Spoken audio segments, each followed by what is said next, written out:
farmacêutica especialista em farmácia clínica e prescrição farmacêutica. E sejam bem-vindos ao canal. Tá começando mais um vídeo sobre química farmacêutica.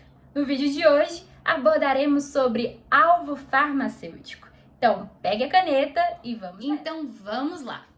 O objetivo da aula de hoje vai ser compreender o conceito de alvo farmacêutico, identificar os principais tipos de alvo farmacêutico, explorar como os fármacos interagem com esses alvos e entender a importância dos alvos farmacêuticos no desenvolvimento de novos medicamentos.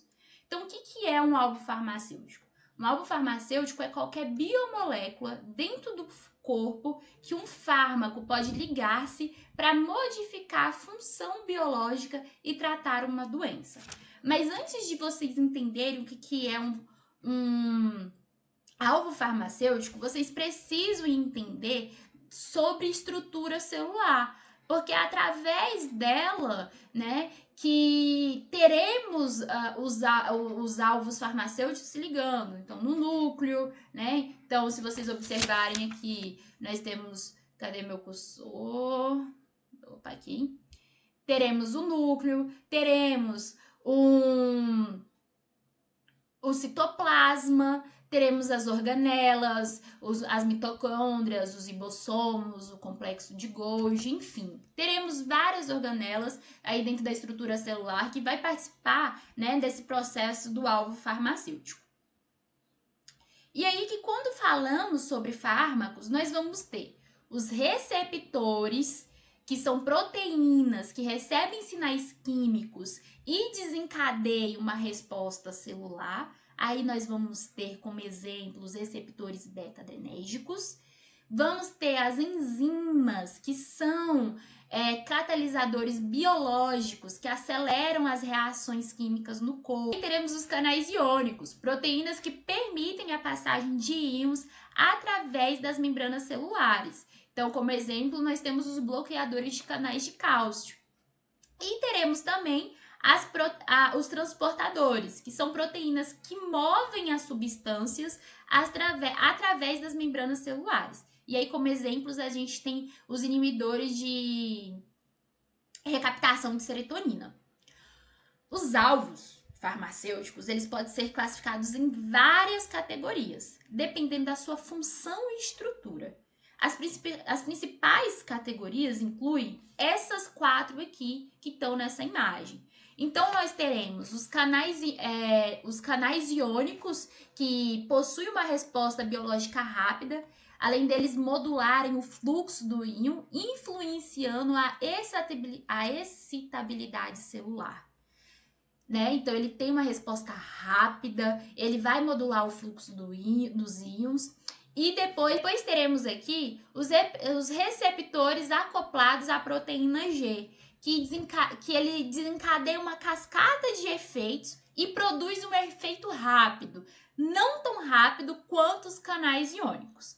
E acompanhando a imagem, teremos os receptores ligados a quinases, que também desencadeiam algumas reações, mas com uma resposta mais demorada, mais lenta.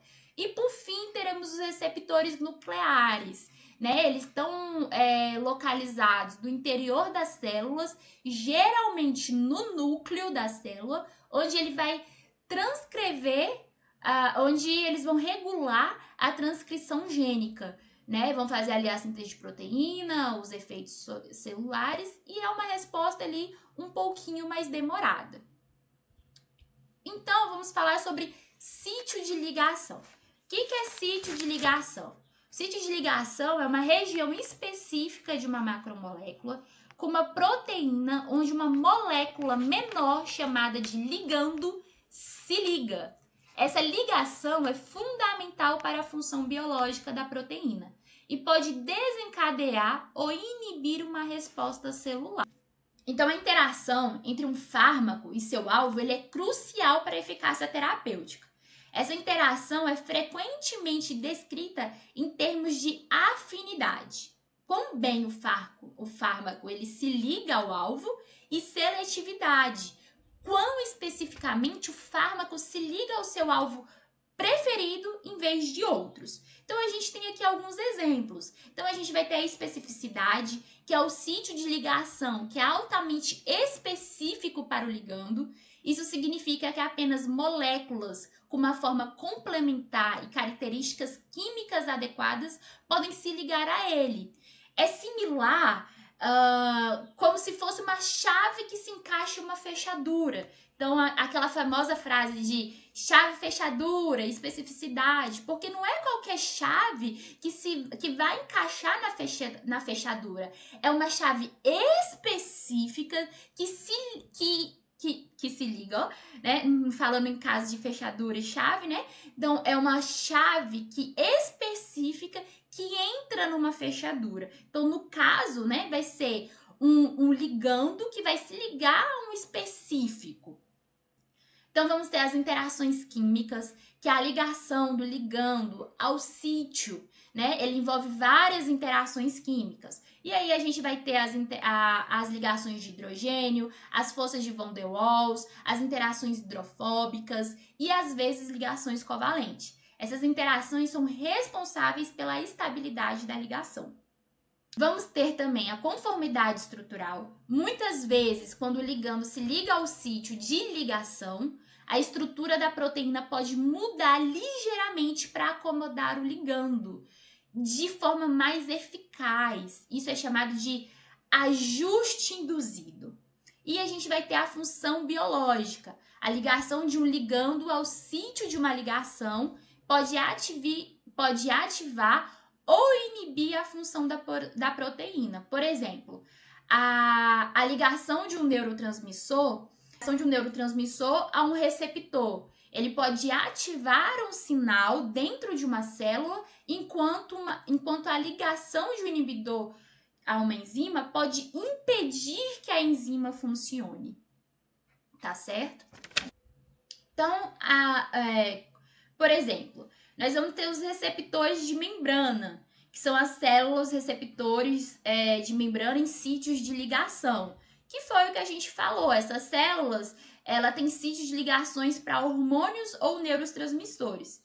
Quando ligados, se ligam a um receptor, ocorre uma mudança na célula com a abertura do canal iônico ou início de um receptor e uma cascata de sinalização. Então, olha aqui, ó, a cascata de sinalização, o ligando, né? Se ligando ao seu ligado, que se denomina aqui, né? Domínio catalítico ativo e adativa. E teremos também os receptores de enzimas, que são as enzimas, têm sítios ativos que servem como sítios de ligação para o substrato. Então, quando um substrato ele se liga ao sítio ativo, a enzima catalisa uma reação química transformando o substrato em um produto, né? Então, a mudança da conformação da enzima transformou aqui em um produto. Identificar e validar novos alvos farmacêuticos é um dos primeiros passos no desenvolvimento de novos medicamentos. A eficácia de um fármaco depende da sua capacidade de interagir com o alvo correto, de forma precisa e eficaz. Por isso, a pesquisa em alvos farmacêuticos é fundamental para a criação de terapias inovadoras e mais seguras. Alguns exemplos para você. Então, a gente vai ter os inibidores de protease no tratamento do HIV. Os inibidores de protease são fármacos que se ligam às enzimas proteases virais, impedindo a replicação do HIV. Vamos ter também os bloqueadores beta-adrenérgicos, utilizados no tratamento de hipertensão. Eles vão ali atuar bloqueando os receptores beta-adrenérgicos, diminuindo a frequência cardíaca e a pressão arterial.